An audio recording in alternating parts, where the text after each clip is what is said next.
Welcome to this Ubuntu Project video facilitated by Zentertainment Enterprises. Be sure to like and subscribe if you learned something new. Now, onto the video. Hi everyone, Melissa Cavanaugh here for week 4 of the Ubuntu Project and our Talk Therapy Thursday series. I'm so excited to be back with you guys. Just a quick recap if you're just joining for the first time or you're coming back in. This month, I have been honored to be able to talk about addiction and the disease model of addiction and what it is and what it is not, and to break some of the myths and the misconceptions about addiction in individuals that we love and that we've gone through. I've been able to talk about grief in terms of my experience with my own mother, with Danielle Washington a couple weeks back. I've been able to talk about the book that I published a couple of years ago about my story of loving and losing my mom. And then most recently, I was able to interview my two business partners, and for us to all talk about the disease model of addiction and what it is and what it is not, and how it shows up in the brain. So today, I wanted to really kind of coming to this rounding out of this project and this mission to talk about grief and how it shows up in teens and children. So I'm going to be sharing, I'm going to try to share my screen.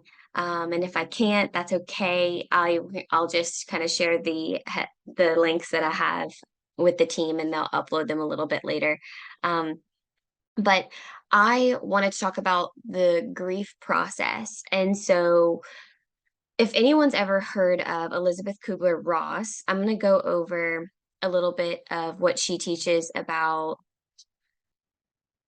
grief. And so there's 5 stages of grief, and one being denial, or first being denial, second being anger, third being bargaining, 4 being depression, and 5 being acceptance. So let's talk a little bit about denial. So the conscious or unconscious decision to admit that something is true. So we all know what that feels like, right? That denial piece. And so we know what it's like to kind of go back and forth. And as you know, I'm not sharing my screen. It's giving me a little bit of trouble. Sometimes technology does that, but that's okay. So I'll just be talking about it, and then I'll send out the links later. But so denial, to go back and forth on what we believe is true versus what we don't. And we try to maybe trick our minds into thinking that this isn't real. The next one being anger. So the attempt to place blame, feeling lost. You might lash out, you might be overwhelmed. I mean, like, right, like you go to red. You're not thinking clearly, you're angry, you're mad, you're frustrated. That bargaining stage is the third one, the what if stage. And a lot of times it looks like, but I'll give my place. Like, what happens if what if I, go back and change it? What if I, sometimes I'll hear in the therapy room, what if I start praying to God? Or what if I change my world? What if I change my life? All of these things. And so that's a lot of what happens in that bargaining place. And then comes depression. Depression, isolating, sadness, losing interest in the things that we love, and not really being ourselves. It's kind of how, we'll describe depression as. And then acceptance. So the acceptance of reality, of the loss, and kind of that growth that comes on. And so something that I wanted to talk to you guys about is that, and I kind of touched on this a couple weeks ago with Danielle, is that grief is not linear. It's very much like a pendulum, and we swing back and forth and back and forth and back and forth. And so that's something that I want you guys to remember too, is that it doesn't have to be this order 1 to 5: denial, anger, bargaining, depression, acceptance. I mean, we can bounce around from anger to bargaining to anger to bargaining to anger to depression to acceptance to denial, right? Like, and we can go all the way around, and there's things that happen and things that show up that make it very, very difficult to be able to imagine. And so what I'm going to do now is I'm going to start a whiteboard, which I can do. And so what I want to show you guys is a little bit of a tool that I end up using. And I'm just going to go ahead and teach you guys this as we're doing it. So we're going to start with 3 boxes. And so this is a way that I talk to and I teach grief. I teach about grief to children and teens because I feel like it's a helpful way to conceptualize what grief looks like. And so first, we call this the ball in the box analogy. So the first box, um, I'm going to go ahead and show you what this box may look like. So you've got a really big box with this button on the left side. And then you're going to have a very, very large ball. And so I'll go ahead and make that ball pretty large. And so think about whenever we've experienced grief, right? Whenever we've gone through something traumatic, and whenever we have, okay, there you go. You kind of get the gist of it. Whenever we've gone through something traumatic and we have that feeling of being like, oh, like gut wrenching, right? So I want you to think, and it kind of takes your breath away. So I want you to think about that feeling. And so look at this ball and then look at this button, right? And if I make this ball even bigger, it doesn't matter where this ball goes. This ball is going to what constantly hit that button. So if this button is equivalent to our pain button, I want you to think about what that looks like. And so as time goes on, like this ball is constantly hitting that pain button. So whenever you experience the loss, and in this situation, the loss of a loved one, the death of a loved one, it's almost like our pain button is being pressed constantly over and over and over again, which makes us feel depleted and want to isolate. And maybe that depression comes out or that anger is coming out. Or we're bargaining and saying, like, why can't we just do something different? And so that's what it looks like right whenever our grief starts to happen, right? But as time goes on, I want you to notice that the button still remains. However, our ball gets smaller. So look at this and look at like what will happen as our if our ball, imagine that ball looking on that screen and imagine it moving around. It bounces everywhere. So there's opportunities where it's going to hit the side and it doesn't quite hit our pain button. It doesn't do that. And so what's happening is that whenever it hits that pain receiver, it may still hit us out of nowhere, but then it'll release because our ball has gotten smaller. And I've gotten this question of before, but Miss Mel, like, how do I make my ball smaller? Like, I don't know how to make that smaller. And so part of it is time, and not the, time heals all wounds. I don't know that I co-sign that. However, time does soften wounds and create space that it's not always being like scratched or opened up, right? And so with time, we're able to go to therapy. We're able to get outside. We're able to walk. We're able to talk. We're able to do the things that we love and get back in touch with the things that we love and create more memories. No, it doesn't mean that we forget our person or we stop grieving as a whole, but it looks like that acceptance piece gets bigger and bigger. And then those big, big emotions of bargaining, anger, sadness, depression, all of those things, and denial, those things get a little bit smaller.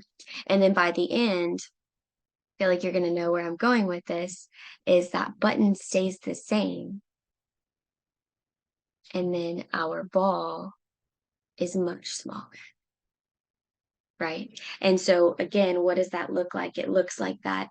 It looks like we're not having the breath taken out of us. We're not having the wool pulled from under us, and we're not falling into these deep holes quite as often because time and our recovery is happening. And so I'll use this analogy to really explain this to a lot of the children and the teenagers that come into my office or that I meet with via Zoom, because it's hard to understand, why am I crying so much? Think about I say us, I say for myself as an adult. That's a difficult thing to feel, and a difficult thing to experience.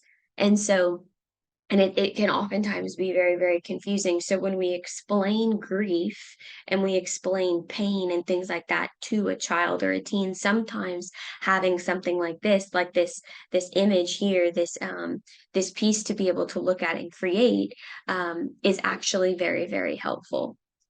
So that's what I wanted to go ahead and share. So this is our grief button box.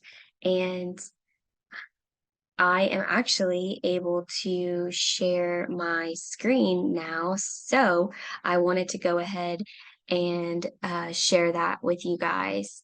I think that you can see this, so ignore, I've got a little bit of stuff up here, but I wanted to go up to this presentation that I had pulled up earlier and talking about our window of tolerance.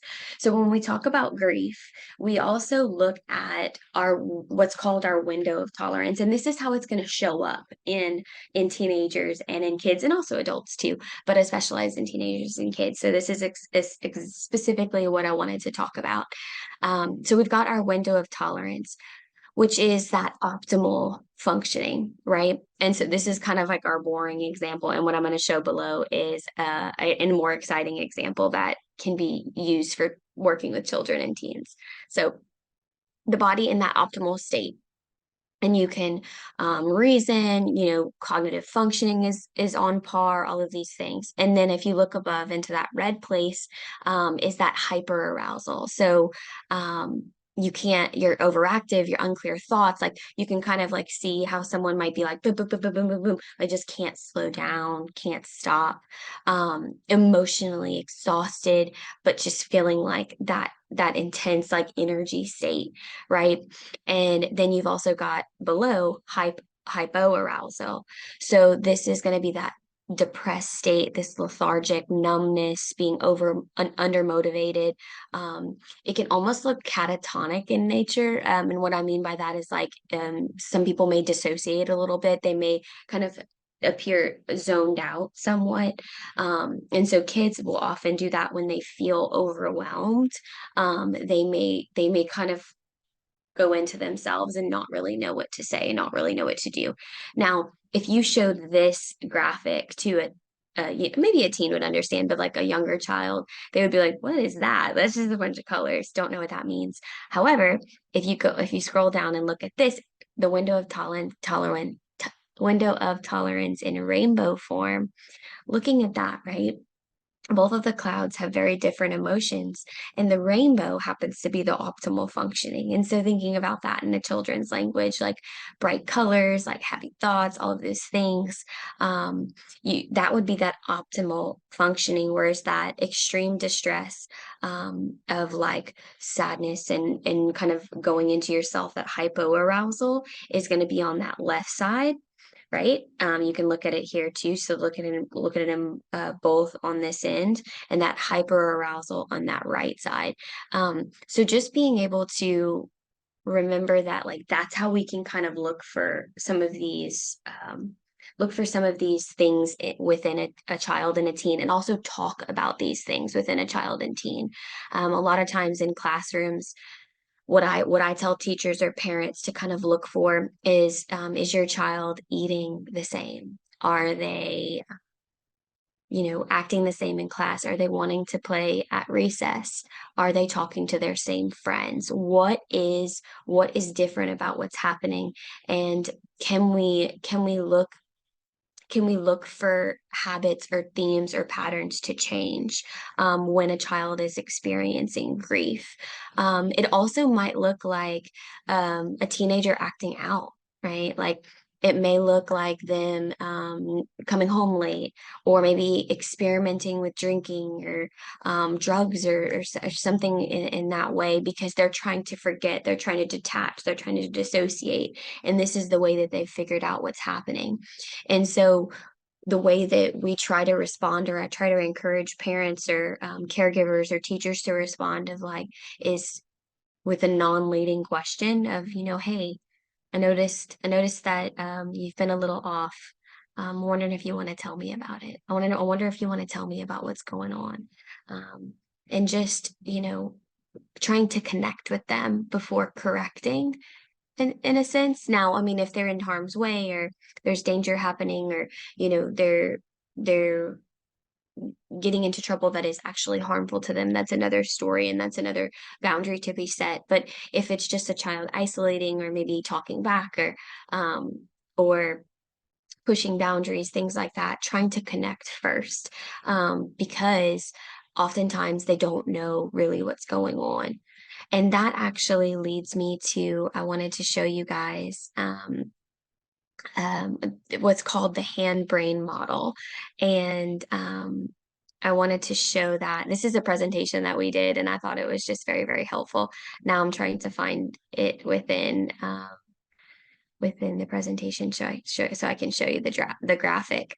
But essentially, this is a way that we teach parents and children about when our brains can't regulate themselves. And for children, that often looks like we explain it as like the hand brain model of, if you look at my hand on the screen, the your hand your let me see if I can find this before I just totally mix it up. Yeah, there we go. And I don't distract myself. And sometimes, you just got to take a, like, as in this moment, you just have to take a breath and find it and then go from there, right? Not necessarily rushing it. Okay, so if you look at that middle graphic there, imagining our hand as our brain, right? Okay, and so we've got our big feelings here, our upstairs brain, which is our cognitive functioning, and our downstairs brain, which is our big feelings brain. Okay. And so when we make good choices, and when we're using our coping skills, it's almost as if our upstairs brain is hugging our downstairs brain. And so if our upstairs brain, these are all our coping skills. So I might teach a child how to breathe. I might teach them how to count to 10, or count backwards from 10, use certain skills like splashing cold water on their face, things like that. These are the coping skills. It's almost as if that upstairs brain hugs that downstairs brain. So that way we can keep our big feelings calm and cool and regulated, right? And something to notice too is that regulation does not always mean calm. And so that is an important difference that I wanted to make. Um, and so making sure that we understand that. So with that being said, upstairs brain hugging our downstairs brain, right? And but what happens is when we don't have the coping skills to regulate, it's almost like our brain flips its lid and our big emotions are out, out, out, out, out, out. So that's what I'm talking about when you might see a child isolate. You might see a child have big feelings. You might see a teen act out. You might see them just being different than they normally are. And oftentimes, more often than not, it means that something else is going on. And if we look back at those 5 stages of grief, a lot of times we can pinpoint it into there, especially if a child has lost someone or undergone a big major life change. And sometimes that looks like divorce in a household, changing schools, having a friend move away, something along those lines. And so, if we can tap into that, apply some coping skills to help them regulate, and we can co-regulate with them, that's going to be much, much more helpful. And I can go a lot more in depth in this, but for the sake of time, I just kind of wanted to give that brief overview of how that grief kind of shows up with children and teens, um, and how to also address, our communicating with them, and how to teach them skills and how to be supportive in these moments. So, if you look at this slide here, there's a really good book called Sticky Brains, and it's developmentally appropriate for younger children. So I think the range is maybe like 7 to 9 or something like that. But it's a really helpful way to explain brain functioning to a child in a way that makes sense to them.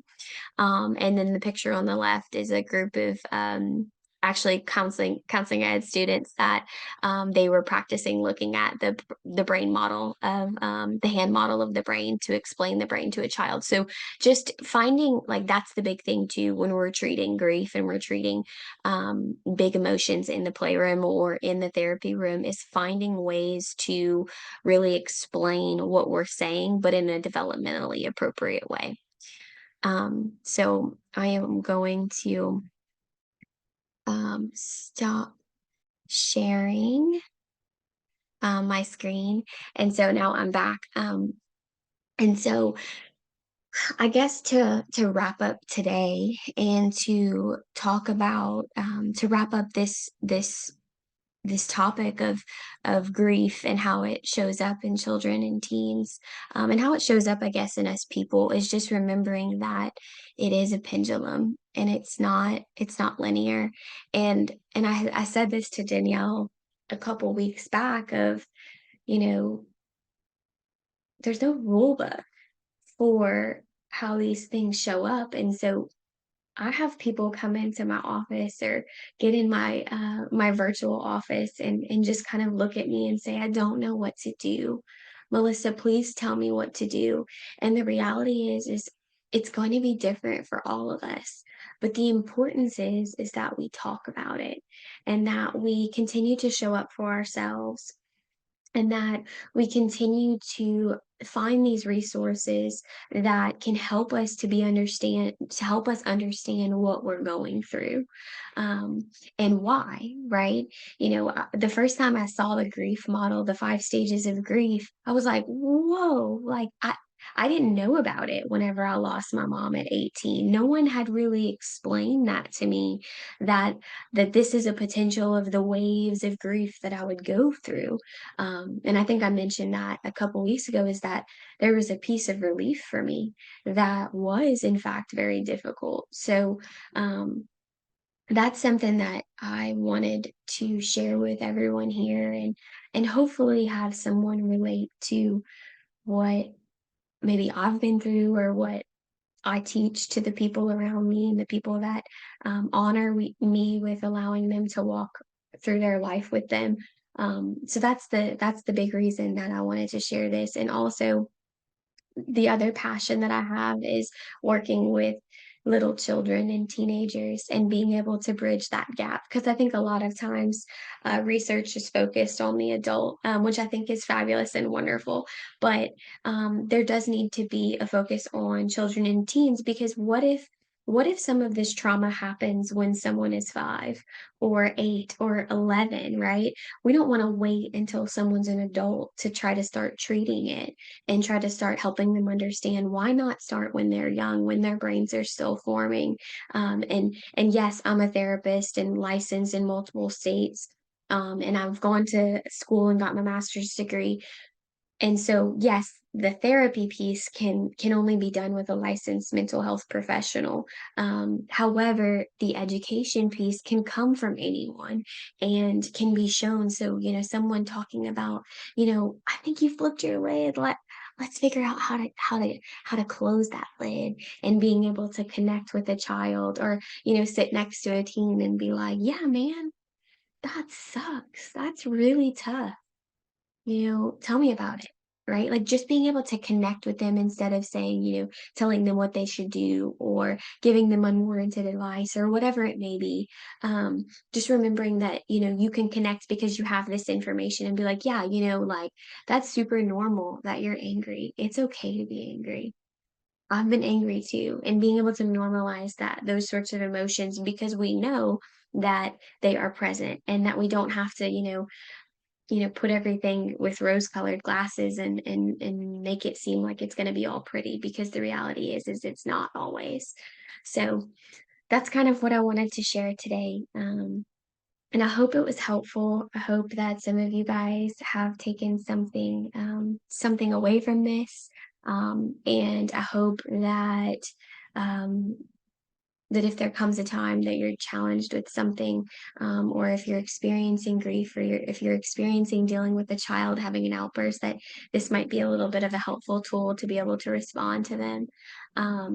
But this is my passion and this is what I do, and I love it so very much. And so, if anyone has any questions or ever wants to reach out to me directly or just find me on social media, all of it is linked here through the Ubuntu Entertainment Project.